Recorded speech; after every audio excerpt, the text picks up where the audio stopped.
Welcome to the ultimate paramotor photography guide. So if you always wanted to take a decent photo from a paramotor, then you're in the right place. I'm going to talk about one, why you should do this. Secondly, what to photograph, that might not be obvious.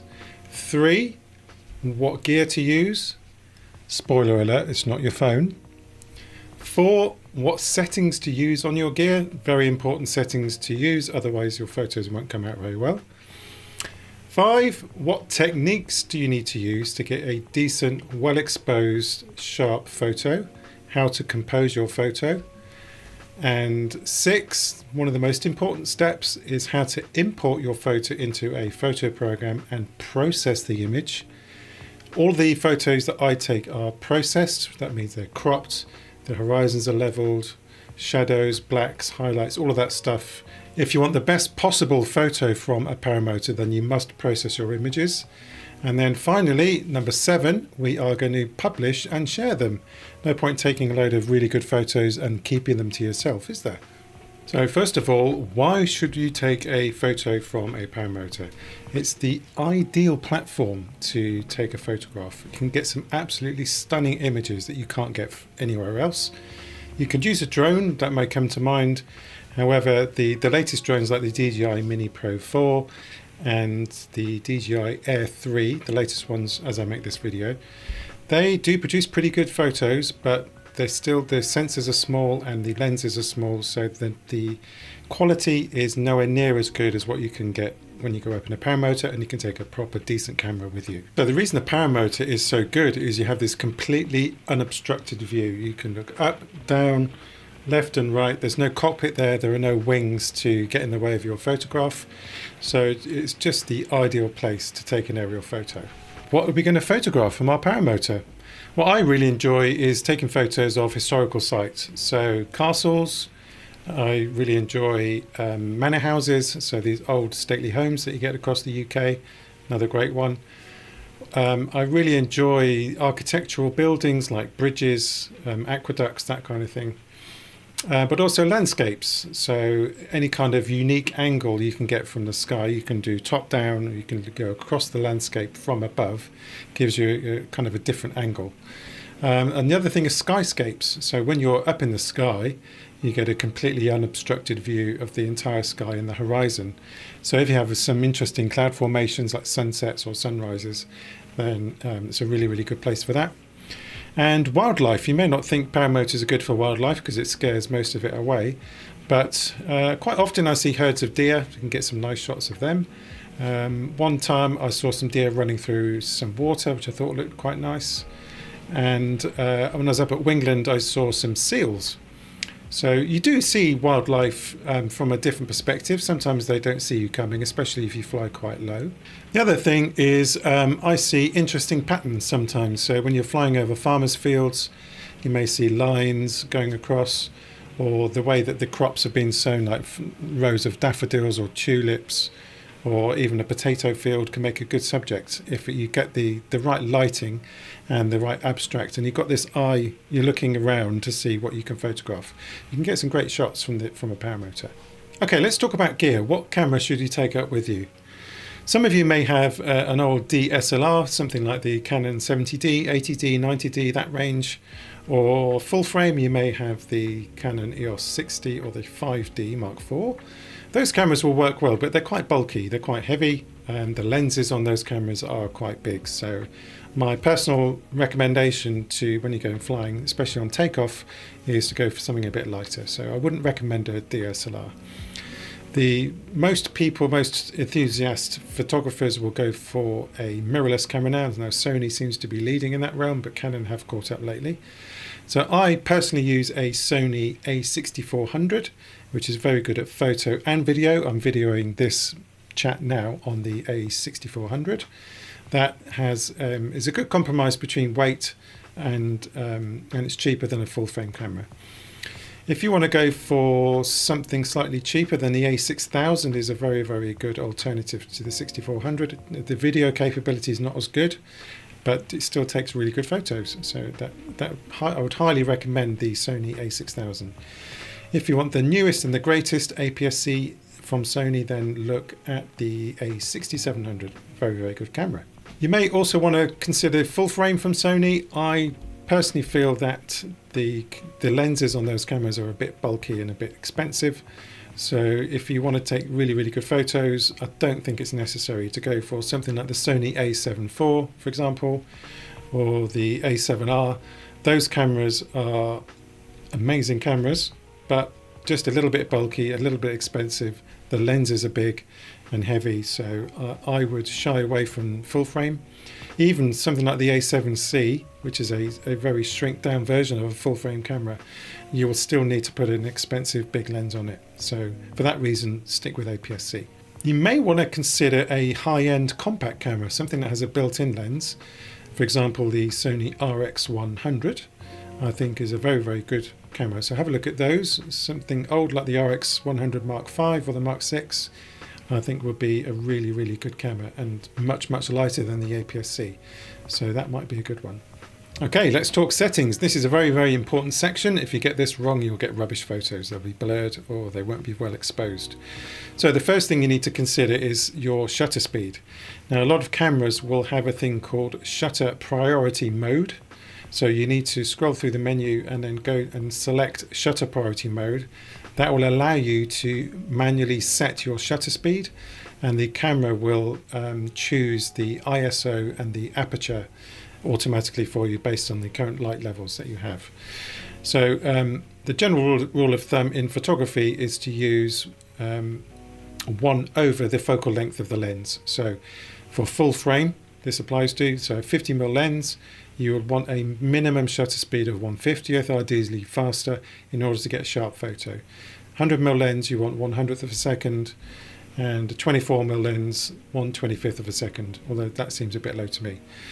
On a paramotor, I have found that is way too inadequate. So because the paramotor is vibrating, you're going through thermals, you're getting bounced around, there's turbulence, you will find that it's difficult to keep your camera steady, so you need a much, much faster shutter speed. So I recommend you need to go 10 times the amount.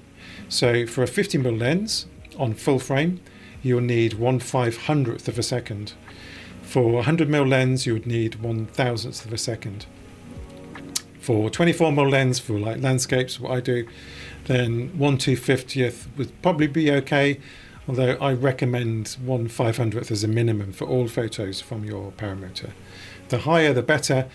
On bright days, on really sunny days, for example, if you're out in spring around midday, or in the autumn in midday, even summer, if you brave souls want to go up in summer and in midday, then go for 1/1000th of a second or even 2/1000th of a second for your shutter speed, and that will ensure you get really, really sharp photos. The other thing you might want to consider is, and this is really, really important for the next section, is the file type that you use on your camera. Now, most cameras will allow you to choose between JPEG and RAW photos.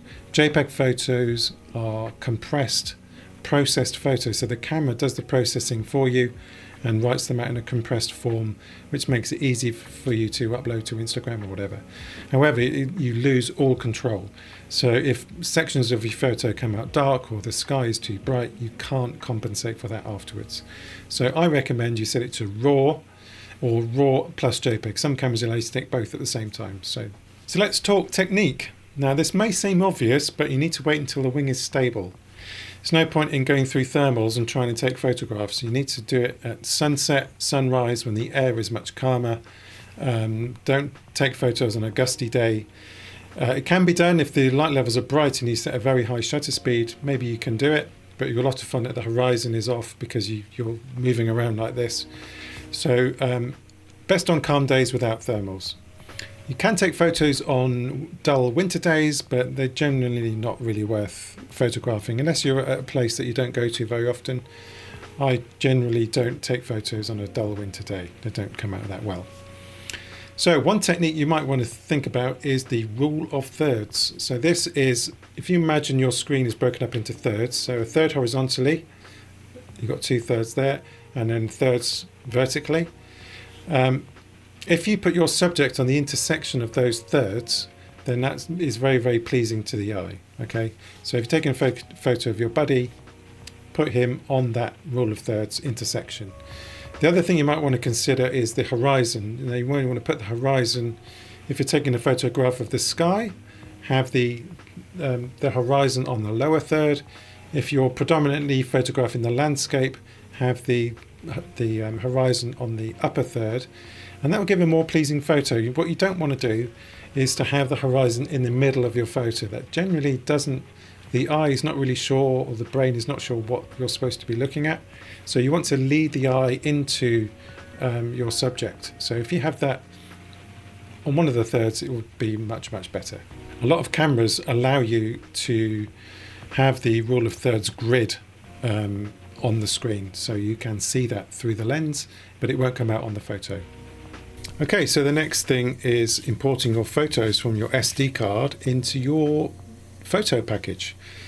So I will show you my screen now. Hopefully you can see that. This is Adobe Photoshop Lightroom. This is the package I use. There are other ones out there. For example, Luminar Neo is a good one. Capture One is another one. Affinity Photo is another one. So whatever you want to use, you will need a decent photo editing program. I like Lightroom, although it is quite expensive. It's like £10 a month or something. So it's quite expensive, but good. So let's import some photos. So I've got a demo. This is just my demo library. So let's click import. And let's go to our source. So I'll just put them on the C drive. So this is a flight I did to the Isle of Wight last year. These are all the raw images. So I'm going to put these in a temporary location. I don't want to mess around with my current library. So you click import, then Lightroom will import those photos. I've set it up to create a date with by year, month and day, so you can find them later.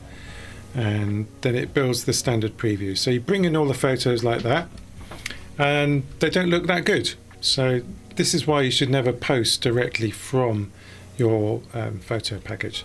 So what I do is I go through and I will level the horizon first of all. So in Lightroom I press the R button, and that will bring up the way that you can level the horizon. So I'll just show you what I do. For example, with this one, the horizon's there. I want it to be 6:9 in dimensions, so that will fit on a TV screen.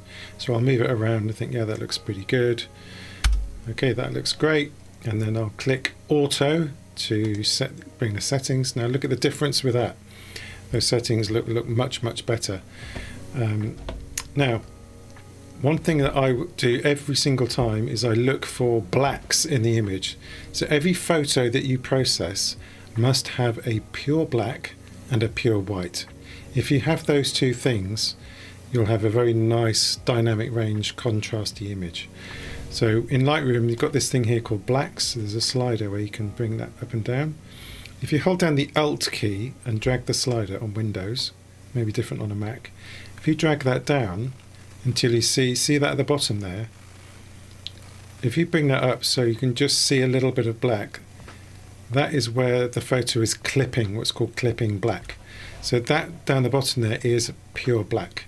So that's what you want to get dynamic range. Then we do the same for the whites. So we can see we've got the sun in the middle there. So if I click on the whites, you can drag that up and you can drag it down. So I'm going to drag it up until the sun appears. You can see that white dot is the sun. So I'm just going to pull it back a little bit until that white dot just about disappears. Just pulling it back, pulling it back, pulling it back. There you go, it's disappeared. I'll let go now so that I know that that sun is just slightly less than pure white. Okay, so I've got my white, I've got my blacks, and that's not looking bad. The next thing I'll do is I'll play around with the shadows. So if the landscape's looking a bit dark, you can bring those out. You can just do that, for example, and you can bring out some detail there. All of this stuff will not be possible on a JPEG photo. It's only possible when you're shooting RAW. Okay, this is why you should. It's important to shoot RAW. The other thing is, if you've got a lot of detail in the sky, you can play around with the highlights and you can bring in some of that detail. So I'm going to bring that down to the minimum to get some cloud detail here. So that's looking okay. And then I will maybe play around with the saturation and the luminance. So in the colour mixer here, what I tend to do is use the luminance more. So if I want to bring out that orange, rather than making it more orange, I'll make the orange slightly darker, and you can do that with luminance. So go on the orange tab, slide that down a bit, and you can make that orange look a bit more dramatic. And there we have a nice kind of sunset photo. So that's before, that's after. Before, after. Quite a big difference.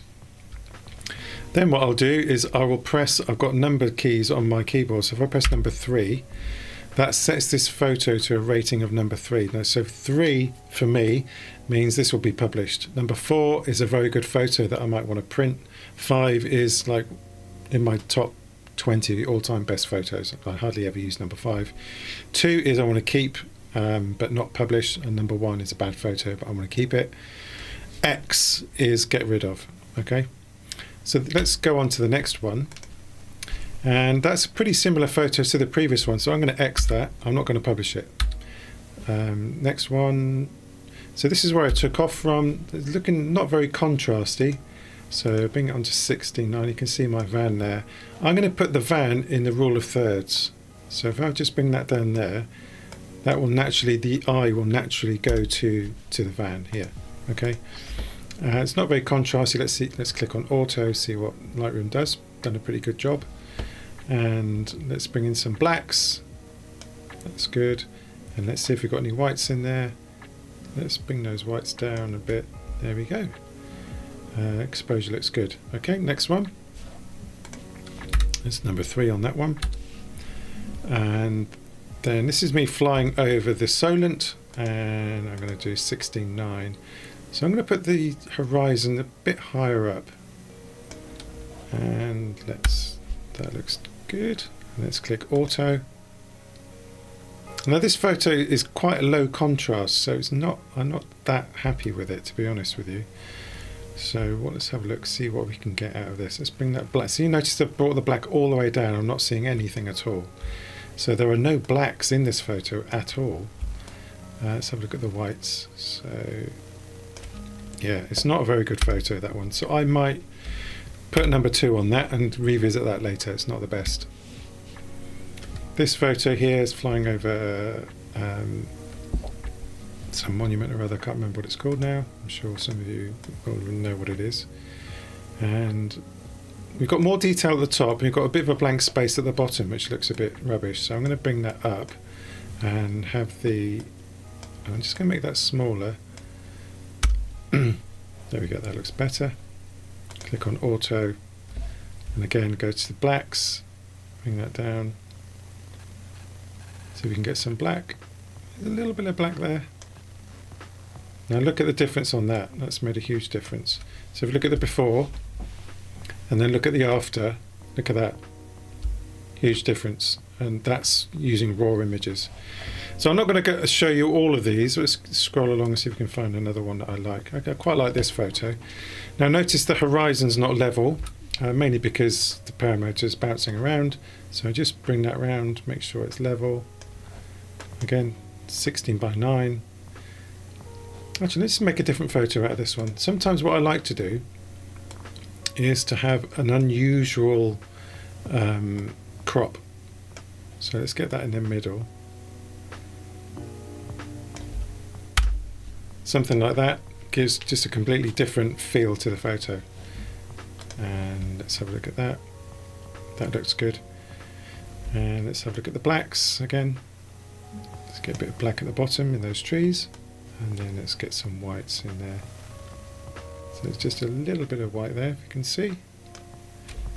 And there we have it. That actually looks slightly too bright. I'm just going to bring that down a little bit. There, that looks better. And that's it for that one. And let's just do this one here. Just do this one more. Just take you through the process once more. This is the needles, and I want this one to be square. So I'm going to get my feet, just the edges of my feet in there. Have that kind of crop. I'm going to put this on Instagram, whatever. Click auto. And on this one, what I'm going to do is just bring some black in there on my boots. And let's get some white. Just bring that white down a tad.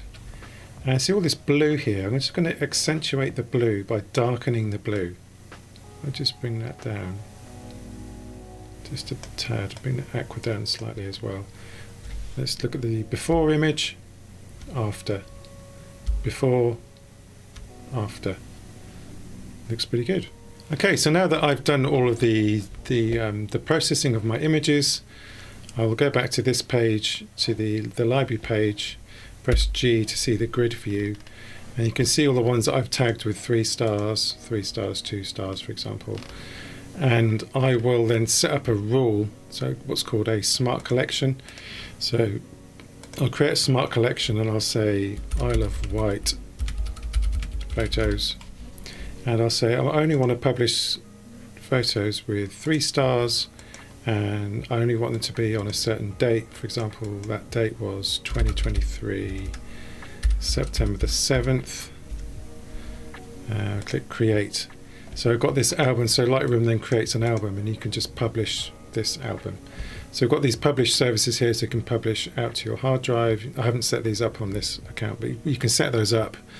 Once you've set these up to Flickr is another good one, you can then just export your photos. It will then create the JPEGs, so now they've been processed and then they can be uploaded. So this is my actual catalogue that I normally use. So this is the photos from that trip. They've all been processed. And if we go to scroll down to the SmugMug area, and if we go to paramotoring down here, 2023, and then if we go to September the 7th, the Isle of Wight, we can see these are the photos that have been published. So some of them are 4 stars, some of them are 3 stars, and that, once I click the publish button, that then just gets uploaded to SmugMug. So you can just export them to your hard drive and put them in Google Photos or Flickr, or another good one is 500px. So that's how I do it. Hope it helped. Got any questions? Let me know in the comments.